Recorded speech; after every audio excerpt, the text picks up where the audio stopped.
You are sitting in a meeting room. Someone else is speaking. They are not saying anything remarkable. But the room is listening. You have had thoughts like that before. Sharper thoughts. Better ideas. But something stops you. And you tell yourself it is timing. Or confidence. Or that you just need more experience. That is not the whole truth. What if the problem is not that you lack confidence, but that nobody showed you what quiet confidence actually looks like? The lie they were sold. Here is what most of us were taught growing up. Confidence is loud. It is the loudest voice in the room. The first hand raised. We were sold a performance. We were told confidence means never hesitating. Never doubting yourself. Always projecting certainty. That model made sense in a different world. A world of assembly lines and military hierarchies. Speak loudly or be forgotten. Be dominant or be overlooked. But the modern workplace, the one you are actually navigating, does not reward volume. It rewards credibility. It rewards the calm person others look to. It rewards behavioral consistency over time. You were not broken. You were playing a game designed for a world that no longer exists. Think about what low confidence actually feels like in daily life. Not the dramatic version. The quiet version. It is over-explaining in an email. 3 times. Because you are afraid of being misunderstood. It is agreeing to something in a meeting and then replaying it at midnight wondering if you said the wrong thing. It is the half-finished sentence. You started speaking. Then you stopped. Because the words felt too uncertain to finish. Psychologists call this pattern self-monitoring dysregulation. It is when your internal critic runs faster than your external output. You are editing yourself before you even begin. And over time, that pattern rewires how others see you. Not because you are less capable, but because confidence is a signal. And your signal is unclear. Here is what psychology actually says about confidence. It is not a feeling you wait for. It is a set of behaviors your brain learns to trust. Think about that for a moment. Confidence is not something you have. It is something you practice and your brain registers. Psychology has a name for this. It is called behavioral self-efficacy. The theory, developed by Albert Bandura, says that what builds confidence is not affirmations. It is small, consistent actions that prove something to your own nervous system. You are not someone who lacks confidence. You are someone who has not yet built the behavioral track record that your brain needs to feel safe. That is a completely different problem. And it has a completely different solution. Here is what is happening in your brain. Your prefrontal cortex, the decision-making part, is constantly scanning for evidence. Evidence that you are capable. Evidence that it is safe to speak. When that evidence is thin, your amygdala steps in. The threat detector.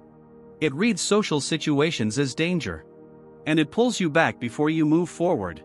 Think of it like a bank account. Every time you follow through on a small behavioral commitment, you make a deposit. Every time you shrink or avoid, you make a withdrawal. Confidence is not a mood. It is a balance. And here is the key insight. Your brain does not care how big the deposit is. It cares that you made one. Consistency beats intensity every time. A man named David, 38 years old, was a senior analyst at a logistics firm in Chicago. By every measurable standard, he was excellent at his job. But in every cross-department meeting, he disappeared. Not physically. Psychologically. He would prepare everything. Notes, data, arguments. And then someone louder would say something half as precise. And the room would follow them. David started working with a coach. Not on what he said. On when he moved. He practiced one behavior, speaking within the first 4 minutes of any meeting, on anything, even just a clarifying question. 3 months later, his manager pulled him aside. She said, "And this is almost exact, I don't know what changed, but people are starting to come to you first." David had not become louder. He had become consistent. And his brain, and everyone else's, noticed. Here are 5 behaviors that build quiet confidence. Not tips. Behavioral changes grounded in how your nervous system actually works. Behavior 1. Speak early, speak small. In any social or professional setting, make one low-stakes contribution in the first 5 minutes. A question. An observation. One sentence. Why it works: this interrupts the amygdala's silent spiral before it locks in. Your brain registers I acted, and the threat response lowers. Real moment: in your next meeting, say just to clarify before you think you are ready. Behavior 2. Finish your sentences. Not loudly. Just completely. When you trail off or self-interrupt, your brain logs that as a retreat. Why it works: completion behavior signals to your prefrontal cortex that the environment is safe. Real moment: if you catch yourself stopping mid-thought, pause, then finish it quietly. Behavior 3. Hold eye contact 3 seconds longer than feels comfortable. Not staring. Steady. Why it works: prolonged, calm eye contact signals low threat status to the other person's brain, and it simultaneously tells your own nervous system that you are not in danger. Real moment: the next time someone challenges your idea, look at them calmly for 3 full seconds before responding. Behavior 4. Reduce explanation density. Say less about why you did something. Over-explanation is a behavioral signal of insecurity. Your brain is seeking approval before the other person has even responded. Why it works: brevity is a dominant signal in every social primate, including humans.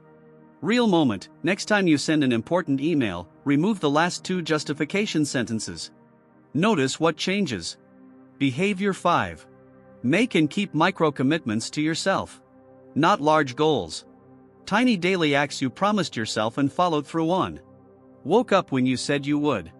Sent that message when you planned to. Why it works: Bandura's research shows that self-efficacy builds through enacted mastery, small wins that your nervous system can verify. Real moment: pick one thing each morning that is completely within your control. Do it. That is a deposit. Let us come back to David for a moment. And to you in that meeting room.